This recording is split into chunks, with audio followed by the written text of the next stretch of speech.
an increase in digital fraud cases, sir, which is an area of deep concern for us, wherein cyber criminals are actually resorting to advanced, sophisticated techniques to outmaneuver law enforcement and security systems. Sir, a particularly alarming trend in this direction is the digital arrest scam, wherein fraudsters are impersonating as law enforcement officers and coercing public to part with large sums of money. Sir, additionally, the use of mule bank accounts, sir, has also escalated, wherein illicit money is actually seamlessly brought into the country.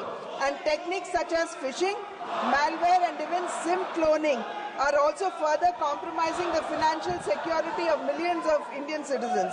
Sir, my question would be, what is the measures that the government is taking to curb the rising menace of digital arrest scam and the misuse of mule bank accounts to safeguard the interests of the Indian citizens from the financial fraud, sir?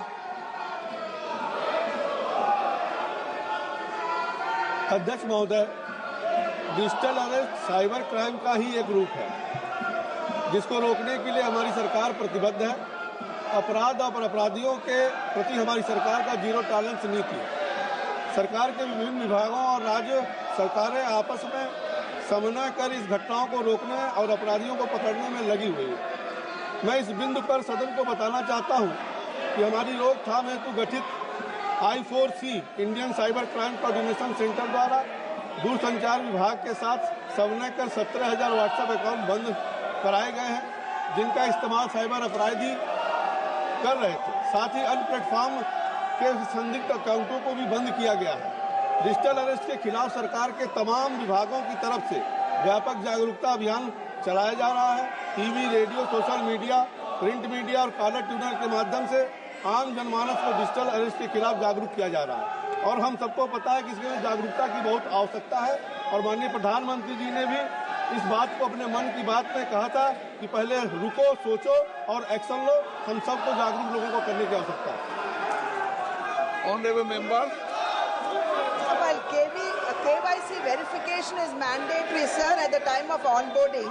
More than 70% of the bank frauds have happened after the KYC compliance, proving that one-time verification is simply not sufficient enough. Re-KYC and continuous customer monitoring, sir, have been suggested to be a key measure to track suspicious activities and prevent frauds. So many experts have also recommended mandatory re-KYC once every 2 years, and the use of artificial intelligence or AI-driven fraud detection mechanisms to minimize digital lending frauds.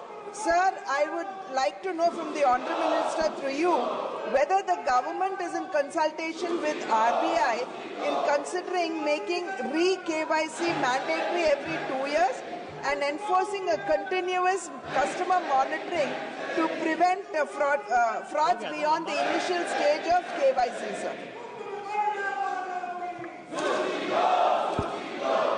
अध्यक्ष महोदय, मैं आपके माध्यम से माननीय सदस्य को बताना चाहता हूं कि KYC के संबंध में RBI के मास्टर डायरेक्शन है, जो कि रिस्क के आधार पर ग्राहकों के KYC अपडेट करने के निर्देश करती है।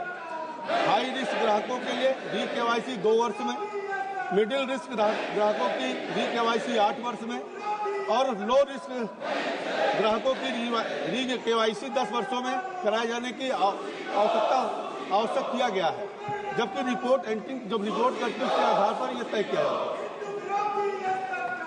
डॉक्टर श्रीकांत एकनाथ शिंदे।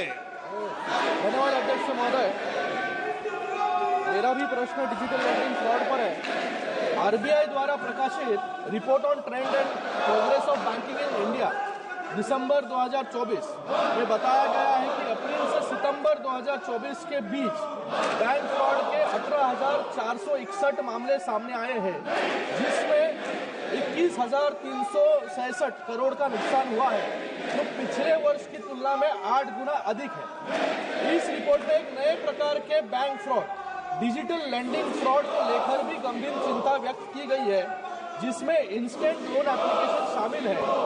इसमें खास तौर पर अवैध चीनी loan app, illegal Chinese loan app का जिक्र किया गया है, जो मनी लॉन्ड्रिंग के जरिए भारत के गरीब और मजबूर लोगों को तुरंत लोन का लालच देकर फंसा रही है।